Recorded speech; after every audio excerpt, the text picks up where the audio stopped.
Hello students, in the fourth chapter of coordination, we have studied about the definition of coordination, nature or characteristics of coordination and coordination is the essence of management. इसमें हमने coordination को अपने 5 functions के साथ relate किया था कि coordination और फंक्शंस जो हमारे प्लानिंग है, ऑर्गेनाइजिंग है, इसके साथ कोऑर्डिनेशन को हम कैसे रिलेट कर सकते हैं, मतलब इसके साथ कैसे वर्क कर सकते हैं। तो ये 5 फंक्शंस थे।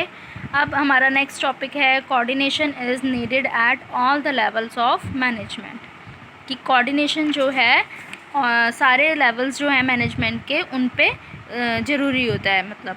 तो अब हम इसको पढ़ेंगे आगे। There are 3 different levels of management: top level, middle level and lower level. There are 3 levels of management: top, middle and lower.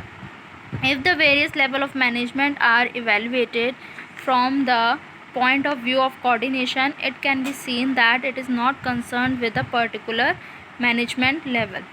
Rather, its need and importance is the same at all managerial levels. अगर हम देखें कि हमारे जो various levels हैं उनको evaluate करें मतलब कोऑर्डिनेशन के पॉइंट ऑफ व्यू से, तो हम ये देखेंगे कि ये क्या है, not concern with a particular management level, मतलब एक पर्टिकुलर लेवल पे ये नहीं काम कर सकता। Rather it is need and importance is the same, इसकी जो ज़रूरत है, इसकी जो इम्पोर्टेंस है वो सारे मैनेजरल लेवल्स पे एक जैसी है। If any work is being done solely by one person, then the problem of coordination does not arise at all, since everything is being done by that one person only. अगर देखे जाए तो अगर कोई एक पर्सन जो है work कर रहा है तो उसमें क्या है, कोऑर्डिनेशन की प्रॉब्लम जो है वो अराइज नहीं होगी, क्योंकि वो एक ही है, उसको पता है कि उसको क्या करना है, कैसे करना है। ठीक है, अगर हम ग्रुप में एक्टिविटी करते हैं, ग्रुप वाइज जो हमारी एक्टिविटी होती है, तो उसमें जो है कोऑर्डिनेशन की ज़रूरत जो है वो पड़ती है। ठीक है, therefore it can be said that coordination is mainly concern with group efforts. अब ये कहा जा सकता है कि कोऑर्डिनेशन जो है वो मेनली इसमें किसके साथ कंसर्न करता है, मतलब इसकी ज़रूरत है वो कहाँ पे है, ग्रुप एफर्ट में है, जब हम ग्रुप में वर्क करते हैं।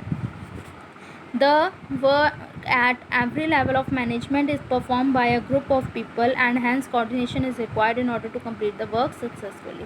Therefore it can be said that coordination is required at all level of management. इसलिए कहा गया है कि हम हर वर्क मतलब लेवल में जो हमारी मैनेजमेंट के जो लेवल्स हैं उसमें काफ़ी सारे लोग जो है हमारे हर लेवल पे वर्क करते हैं, तो कोऑर्डिनेशन जो है हर लेवल पे अपनी उसकी अलग ही एक नीड है। ठीक है, और जो वर्क है वो कंप्लीट हो सकता है सक्सेसफुली जब हम पूरे ग्रुप में कोऑर्डिनेशन बना के काम करते हैं। तो इसको इसलिए कहा गया है कि कोऑर्डिनेशन जो है वो सारे लेवल पे ज़रूरी है। Not only this, if all the level of management are looked at together, they become a group in themselves, and as in the case of every group, they also require coordination among themselves. अब जब work हो रहा है देखा जाता है कि ये मतलब कि सारे एक साथ मिलके काम कर रहे हैं, पर क्या है, in case of every group, her group में कोऑर्डिनेशन की अपनी ही एक ज़रूरत है। ठीक है, वो अपने आप कोऑर्डिनेशन बना के चलते हैं। Thus coordination is required at each level of management individually and also by all of them collectively as a group. इसलिए कोऑर्डिनेशन जो है वो हर लेवल पे, ईच लेवल ऑफ मैनेजमेंट जो है वो ज़रूरी है, रिक्वायर है। बिना कोऑर्डिनेशन के हम अपनी ग्रुप एक्टिविटीज़ ईज़िली नहीं कर सकते हैं, और जो हमारा टारगेट है, जो हमारा गोल है, वो भी ईज़िली अचीव नहीं हो सकता। अब कोऑर्डिनेशन जो है वो इंडिविजुअली हर कोई अपनी अपनी तरफ से कोऑर्डिनेशन बना के चलेगा एक दूसरे के साथ, तभी जो है वो कलेक्टिवली एज अ ग्रुप जो है वो वर्क कर सकता है। तो इसलिए कहा गया है coordination is needed eight all level of management. ठीक है, अब नेक्स्ट टॉपिक है इसमें हमारा इम्पॉर्टेंस ऑफ कोऑर्डिनेशन। कोऑर्डिनेशन की क्या क्या इम्पॉर्टेंस है। फर्स्ट है size of organisation. These days the scale of doing business is increasing day by day. After any increase in the scale of the business also result in an increase in the number of people employed in the organization, with each person having different interest, way of working mutual understanding, objective of working, tolerance etcetera. अब देखो जैसे जैसे अब business जो है हमारा day by day scale जो है बिज़नेस का वो बढ़ रहा है, ठीक है। तो इसकी बिज़नेस के मतलब बढ़ने के साथ साथ जो क्या है उसमें नंबर ऑफ़ एम्प्लॉयज़ जो हैं वो भी बढ़ रहे हैं। जितना बड़ा बिज़नेस होगा उतने हमें ज़्यादा एम्प्लॉयज़ की ज़रूरत पड़ेगी इन ऑर्गेनाइजेशन में।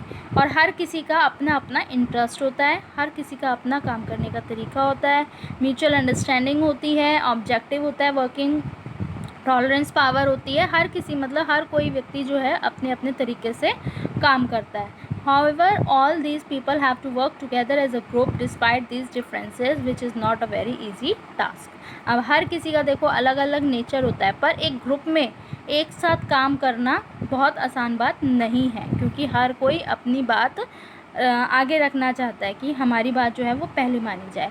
Therefore, it is very necessary that through coordination a proper environment is created so that everybody gives his full contribution toward the attainment of organization goal. इसलिए ये कहा गया है मतलब कि ये ज़रूरी है कि कोऑर्डिनेशन जो है एक कोऑर्डिनेशन की मतलब उससे बना के चले एक दूसरे के साथ, तो प्रॉपर इन्वायरमेंट मिलेगा उनको हर किसी को काम करने का, एवरीबडी, और हर कोई अपनी फुल कंट्रीब्यूशन देगा अपने अटेनमेंट मतलब ऑर्गेनाइजेशन गोल जो उन्होंने अटेन करना है वो ईज़िली वो अटेन कर सकते हैं, मतलब उनको मिल सकता है, ठीक है। वो कैसे मिल सकता है, जब वो अपनी पूरी कंट्रीब्यूशन मतलब अपने आप क्या है कोऑर्डिनेशन बना के चलेंगे ग्रुप में। सेकंड है functional differentiation. There may be a clash of interest among the various department in an organisation. Such a situation become very big hindrance in the achievement of organisational goals. अब देखो हर किसी मतलब क्या है clash हो जाता है, हर किसी का अलग अलग इंटरेस्ट है, हर किसी का अलग अलग मतलब वो है, तो वेरियस डिपार्टमेंट्स में भी क्या हो जाता है एक दूसरे के साथ क्लैशेस हो जाते हैं, मतभेद हो जाते हैं। तो वो क्या है, वो भी क्या है एक सिचुएशन है कि जिसमें हम गोल्स को अपने ईज़िली अचीव नहीं कर सकते हैं।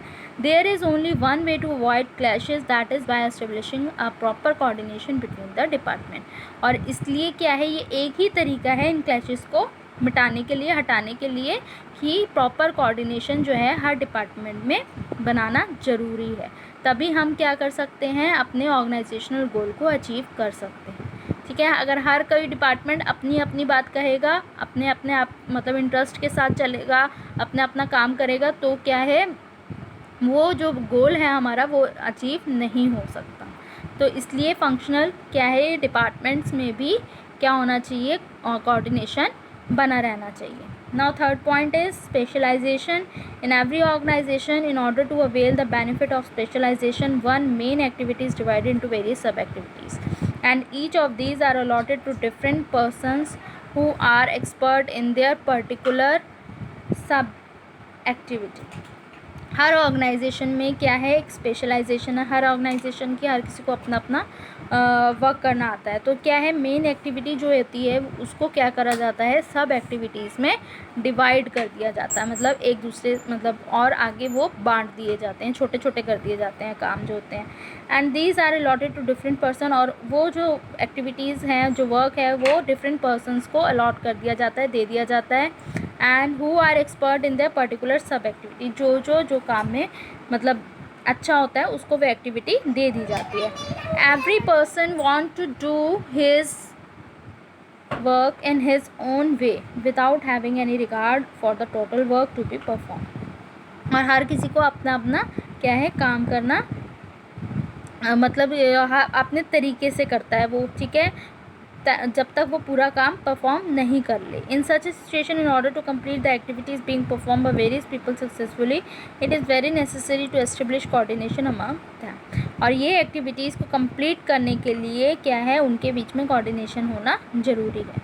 It is only upon the establishment of coordination that everyone complete his और her own work on time keeping in view the total work to be perform. मतलब हर किसी को अपने अपने काम में क्या है मतलब उनको पता होना चाहिए कि उनका जो टोटल वर्क है वो टाइम पे कंप्लीट हो सके। तो क्या है उनके बीच में कोऑर्डिनेशन बना रहना चाहिए ताकि जो वर्क है वो टाइम पे कंप्लीट हो सके। Number 4, interdependence of different processes. The next major point which delineates the importance of coordination is that the various unit in an organization are interdependent. अब नेक्स्ट जो मेजर पॉइंट है वो क्या बताता है कि various unit in an organisation मतलब एक दूसरे के साथ वो क्या है, इंटरडिपेंडेंट है एक दूसरे के ऊपर. The higher the interdependence among the unit greater is the need for coordination. और जितनी इंटरडिपेंडेंस मतलब जितनी निर्भरता ज़्यादा होगी उतनी ही कोऑर्डिनेशन की ज़रूरत ज़्यादा पड़ेगी, क्योंकि वो क्या है, हर डिपार्टमेंट, हर जैसे सेल डिपार्टमेंट है, परचेज डिपार्टमेंट है, कितने डिपार्टमेंट्स होते हैं ऑर्गेनाइजेशन में, तो वो हर एक दूसरे के ऊपर निर्भर है. मतलब उनका एक दूसरे के बिना काम नहीं हो सकता, और वो काम वो तभी करेंगे जब उनके बीच में कोऑर्डिनेशन बनी रहेगी. वो काम ईजिली सक्सेसफुल तभी होगा जब वो कोऑर्डिनेशन के साथ काम कर सकते हैं. तो this is your chapter of coordination. It is completed. You can prepare its notes. Okay.